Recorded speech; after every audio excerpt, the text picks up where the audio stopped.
All right, so we're set up with our second test look. I decided to mix it up a little bit, get rid of the large octa, and we're going to use a smaller octa. Basically, we're going to have the model stand closer to the background. We're just going to cast some shadows on the background.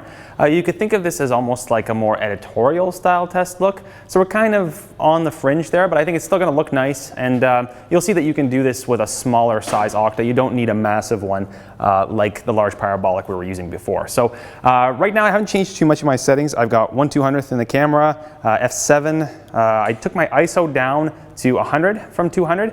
I figured just with that particular modifier, the light's going to be a bit punchier, so I probably don't need the 200 ISO. We still have 7.0 on the pack, so we'll see how this goes. This is a good starting point, and then we'll adjust if we have to.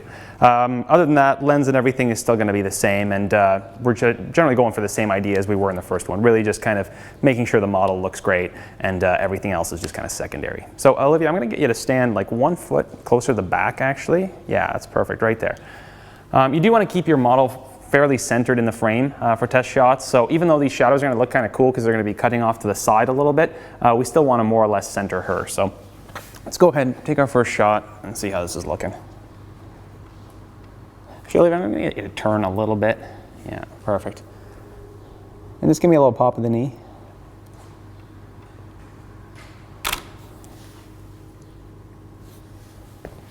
Let's see how we're at here. All right, so feels a little bit bright right now. Looks like we can definitely adjust our aperture a little bit on this to take it down. I think it's just way too overexposed in the jacket and in the skin. So let's go, let's try f9, see how that looks.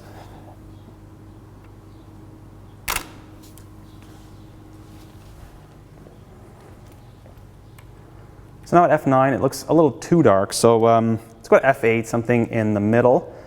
And then once we're good on power, I'll see whether we need to adjust the position of that light. We may make some minor changes, but I think we're at least getting close in terms of power.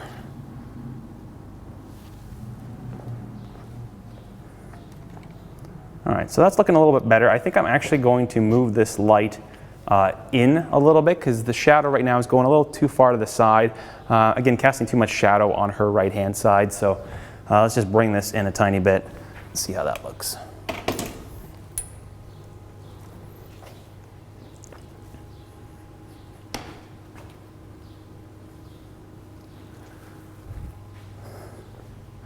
I do think I'm going to pull this back slightly,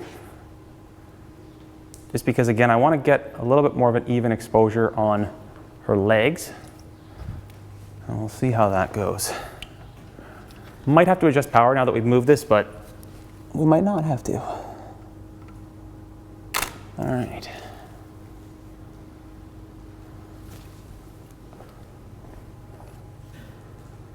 All right, so I think everything's looking a lot better there. I'm okay with the shadowing that we have now. It's opened up a little bit on the side, and the shadow's kind of where I want it to be. It's in the frame, not fully, but I think that's going to work fine.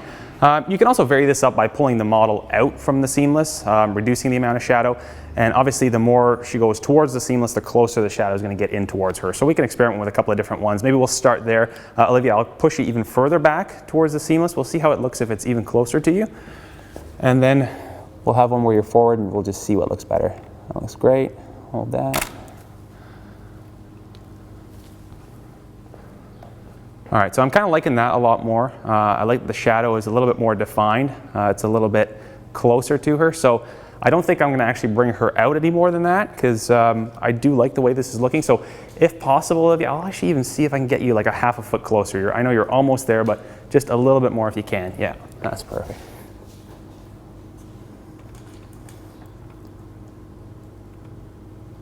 Nice.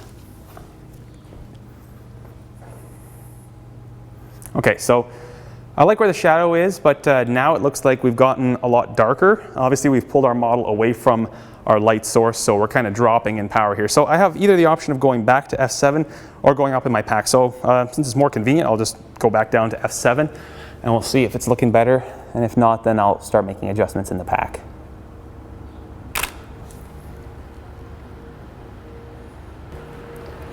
All right, I think we're looking good there. So.